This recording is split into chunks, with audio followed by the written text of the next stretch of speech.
Ida for telling my parents they had to sell my vehicle back to me. My parents love all their kids. They just have a soft spot for my somewhat useless brother. He can't win.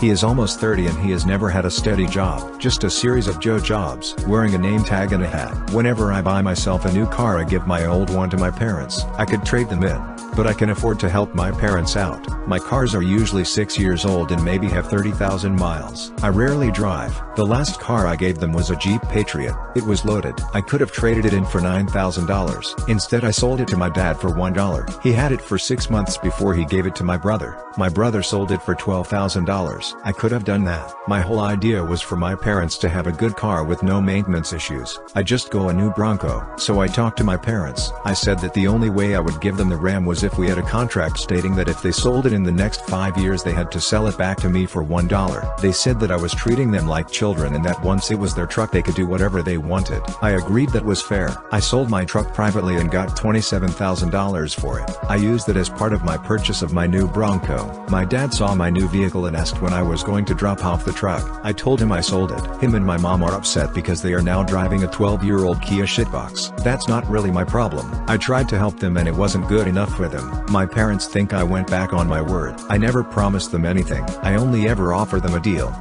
Ida for telling my sister she is the reason she isn't pretty. The other day, I 20F was having a conversation with my little sister 17F. The conversation went towards discussing pretty privilege, and she went on a rant talking about how unfair it is, and if that she was prettier she would be popular and have a boyfriend. Now this upset me. Because my little sister is super lucky. She is naturally blonde, has a beautiful face, is very thin even though she eats a lot of junk food, and her boobs and butt are huge. However, she's a complete slob. She dresses in very baggy clothing, doesn't wear makeup, her hair is a mess and she often smells bad because she doesn't shower much. She also has acne. I know that isn't her fault, but I used to have bad acne and I found out how to get rid of it.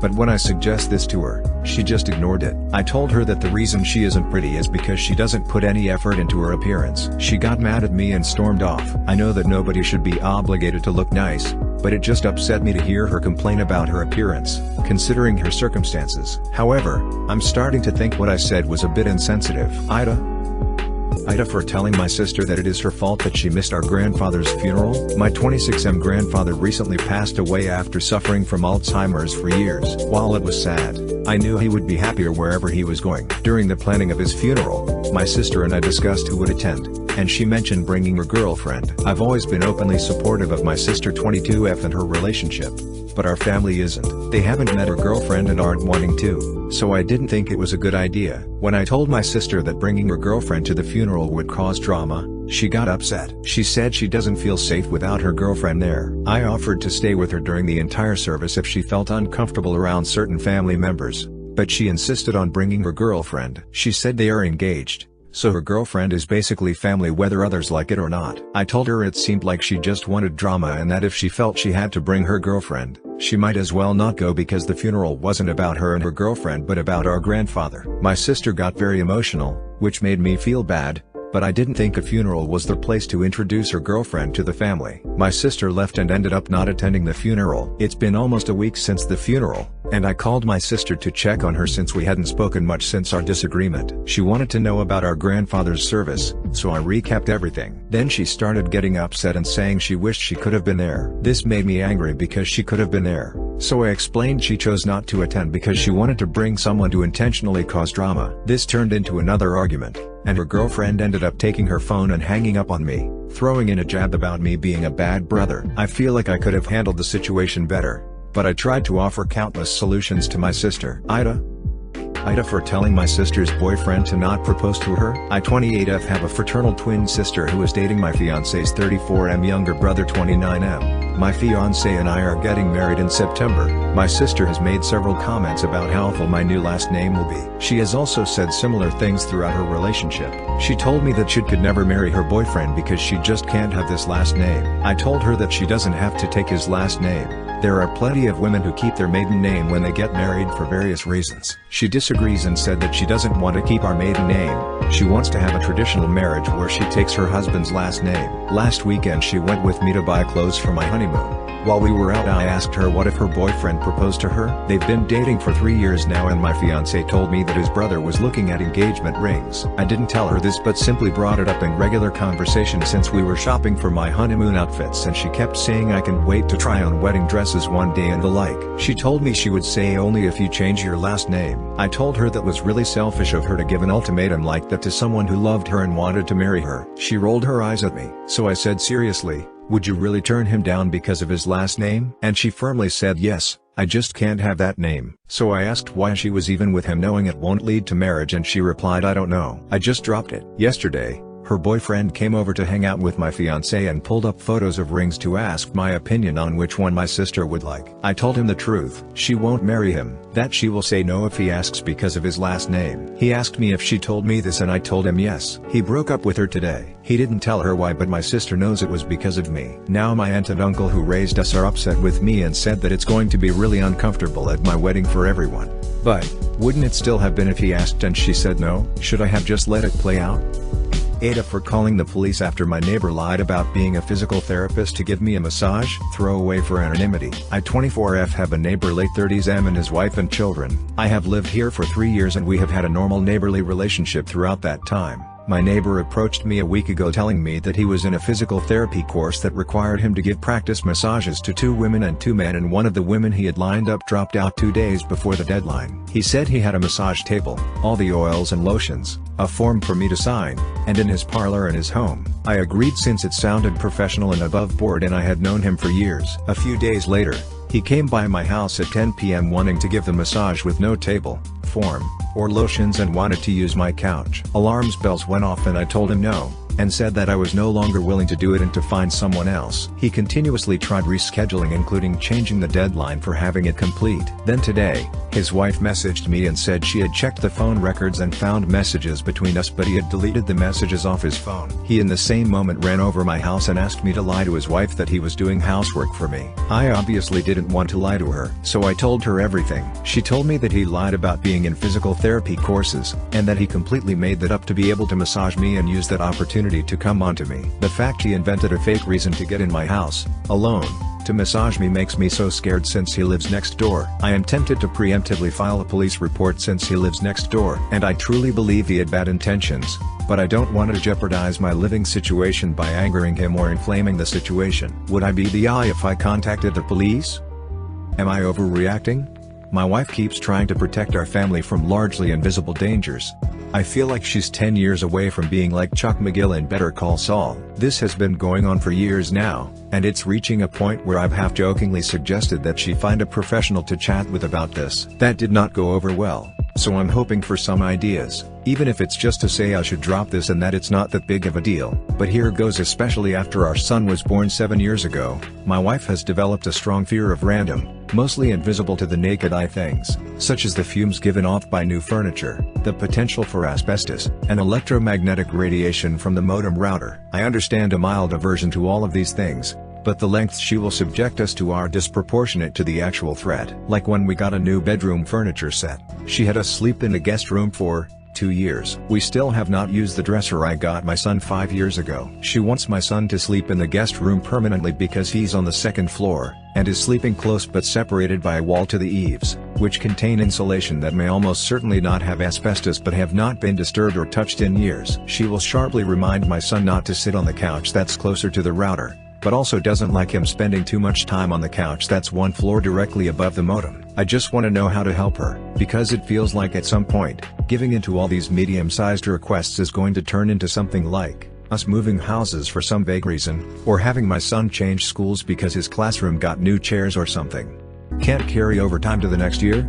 Okay, that works. To add to the vacation day theme of the week, I worked at a company that had a lot of people that had worked a long time there. It was pretty common for new chemistry or chemical engineering grads to come in as their first job after college. At 20 years they got 6 weeks 30 days of vacation. Some people like to work and simply rolled vacation days into the next year. The max you could ever carry over was 45 days. At some point some bean counter figured out that the 45 days were a liability to the company. If you are selling a chunk of a company off and those people have 6 weeks of vacation and another 9 weeks in the bank.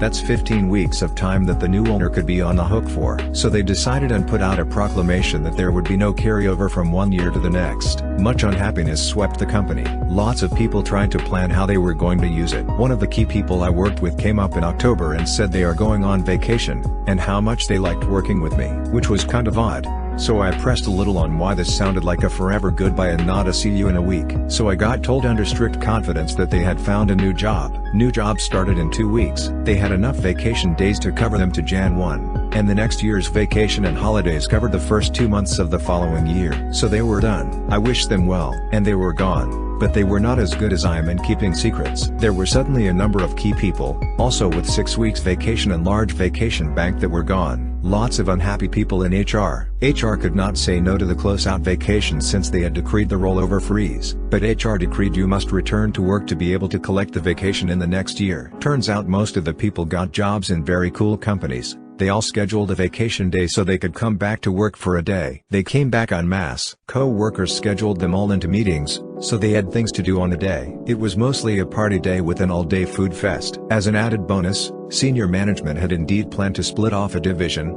and the sale fell through because of all the people that had bailed out. Don't want to sell me a bagel? Bet. I went to a coffee shop with a friend about a year ago, and I wasn't too hungry but wanted a quick bite. It was early, and I don't eat too heavily in the morning, so when I approached the counter I ordered my coffee and a bagel with cream cheese. The barista told me the bagel was on the kids' menu, and therefore I couldn't order it. I asked for clarity, and confirmed it was a regular size bagel, and asked her so you'd rather I not order anything. The other options on the menu were full breakfast meals, skillets, etc. Then give you business because of a silly rule? She gave me a very snide yep. So I laughed and said okay, and sat down. I explained to my friend what just transpired, and she said nah, I have an idea. She proceeds to put in a DoorDash order for one bagel to be picked up. We keep an eye on the counter and sure enough, I see the bagel ready to be picked up. I approach the counter and ever so kindly ask for my DoorDash order for name. The same barista tosses the bagged bagel at me without saying a word and walks away. Very weird hill for them to die on, especially because bagels are such a common breakfast item, so it was odd to limit it to children. And I can understand wanting to sell the more expensive breakfast meals instead, but seriously, you're not gonna sell me a bagel? For what? I should have known the vibes were off the moment I walked in and the entire coffee shop was that live, laugh, love barn door aesthetic too. Feuding co-worker gets petty. I was in an adjacent department and knew both of the combatants as very nice and helpful. I was pretty shocked they hated each other so much, but the revenge that one took was the pettiest thing I have ever heard. After a long time of badgering each other, the woman called out the man during his presentation in a meeting with a lot of department heads for wearing a striped shirt that looked bad on the Zoom call. She basically clowned him and put him on the spot, saying his shirt was giving her a headache and everyone should know not to wear busy patterns on camera. She said she hates that shirt. A few people laughed. That man wore that shirt every single shift. She worked with him for over a year after that.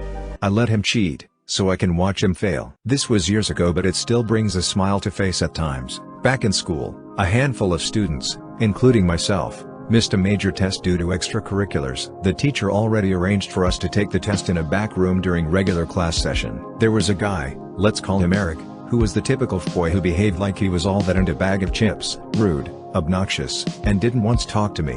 Until that hour in the testing room. Back in school, I was mostly quiet. If RBF was a thing back then, I would have been the poster child for it. I was known to be a bit nerdy, so it wasn't a surprise when he sat right next to me, chatting it up. He went on to tell me how I looked like I could be a Victoria's Secret model and I was one of the prettiest girls in school and blah blah blah. He then asked if he could copy my answers. I smiled and said, sure, give me a few minutes and I'll show you my answer sheet. He grinned and twirled around in his seat, fidgeting with his pencil, making absolutely no effort in taking the test. I look up and whisper, done. Hurry up and copy. With no hesitation, he hurriedly copies my work. I told him to walk away first so it wouldn't be suspicious. He did. As he was leaving, he did a weird salute and laughed at the other students still taking the exam. As soon as that door shut, I erased the answers I gave him, and filled in the correct answers. I turned my work in shortly after. The teacher said she would take a week to grade them. During that week, Eric didn't say hi to me at all. When he did look in my direction, he would elbow to his friend to laugh at me. I couldn't wait until he got his results. The day finally came. The teacher handed us back our graded tests and the way he stood up shocked shouting,